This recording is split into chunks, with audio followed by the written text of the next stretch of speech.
Good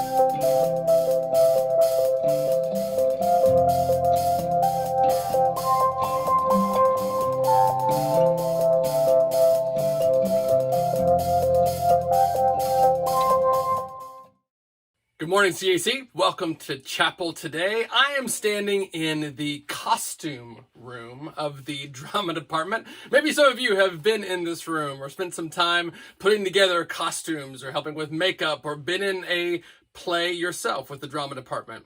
I was thinking recently, we are only about a week away from 1 year ago, where so much of the world changed. And I was thinking about those things that we are even looking forward to this year, that we're doing a play this year, that many of us have gotten to see some of the recitals that we've done for band and for chorus. We're coming up on soccer season and baseball and softball season and track and field season. Some of those things that we did not get to do last spring are coming up soon on our calendar this year. And that's exciting. 1 year ago, the drama department was planning on doing their presentation of the musical version of Shrek, and it still hurts a little bit to think about. We were 1 day away from doing the first performance of Shrek the musical, and so I ache for the students and so many of those who helped make that musical possible, but didn't get to see the light of day because of COVID. And in thinking about plays, right, and thinking about what it takes to put on plays and what acting even kind of is, Mrs. Thomas, when she's teaching a theater class or an acting class, she's going to be talking to students about building a character, right? Really putting on that character, finding out what they're about, what their motivations are, what makes them do the things they do. And that's sometimes more than just their backstory, but it's also how they talk and how they walk and their posture, right? How they interact with others. When we're talking about Shrek, right, I'm thinking about Nick Devitt and what he had to think about to become this big green ogre, right? And with maybe a mild Scottish accent. And Margot Merrick and becoming Fiona, right? The princess with a secret. And Noah Warford and the donkey. I'm trying to think about, like, you know, how does the gingerbread man speak? How does Pinocchio walk? There are so many characteristics in becoming a character that you start imitating those characteristics to be like them. And that's not just true in theater, right? That is something that we do all the time as people, whether it's culturally, how we follow different celebrities, famous people who do things that we kind of connect with, whether it's the people that we see on screens or the music that we listen to, or maybe sports people who do things that we like to do too. We copy some of those things, the things that we wear or how we talk, the music we listen to, a lot of times comes because we're imitating others who we look up to. And that's not always bad. We imitate great things sometimes. Our parents and our grandparents, people who we look up to, who mean a lot to us, our teachers, our youth ministers and pastors, those people have made an impression on us. We see something in them that we like. It connects with us. And so we imitate that. We put on those same characteristics to become like that character. And it starts to form our identity. And that word's important to me, and I want it to be important to us as we share in our chapel times. As we close out this school year, we're going to do that with a final series this year called Identity. I've brought in several different guest speakers who are going to be sharing with you different lessons about identity, who we are, but not just who we think we are, who we are through God's eyes.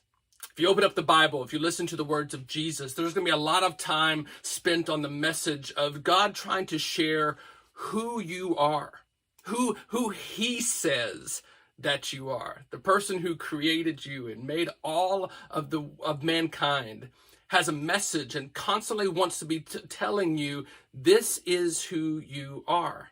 And so each message that we're going to be talking about each week is going to have just a different verse or a different word that's going to be talking about your identity, who God says that you are. There's a verse in Ephesians where Paul is writing to that church there, and it's talking a little about who we should be and how we should be as Jesus followers.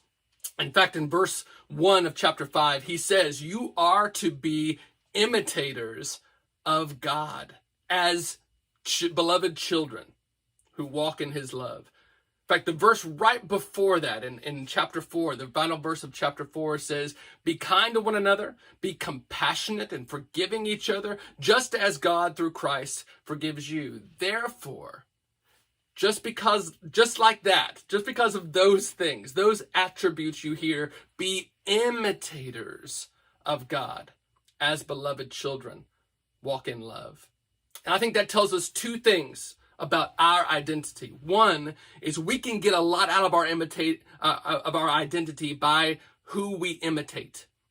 And Paul is calling us to imitate Jesus. Take those characteristics that we see in Jesus, who he loved, how he loved, who he ate with, right? How he cared for others more than himself, right? That he was preaching this ministry of selflessness, not selfishness. And we should imitate those things. We should put on those characteristics of Jesus. But also a part of our identity that he talks about in that verse is by saying that we are to be imitators as beloved children of God who walk in love.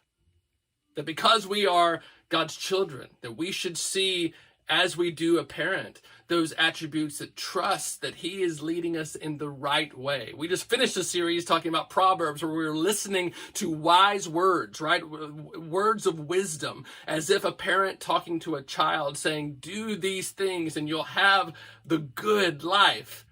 Likewise, we are to imitate God, imitate Jesus, who is like a parent to us and sees us as his children. I hope this series is good for you. I hope it's something that impacts you. I hope that as it brings questions to the top, because so many of the questions that we do have as Christians, as people, is who am I?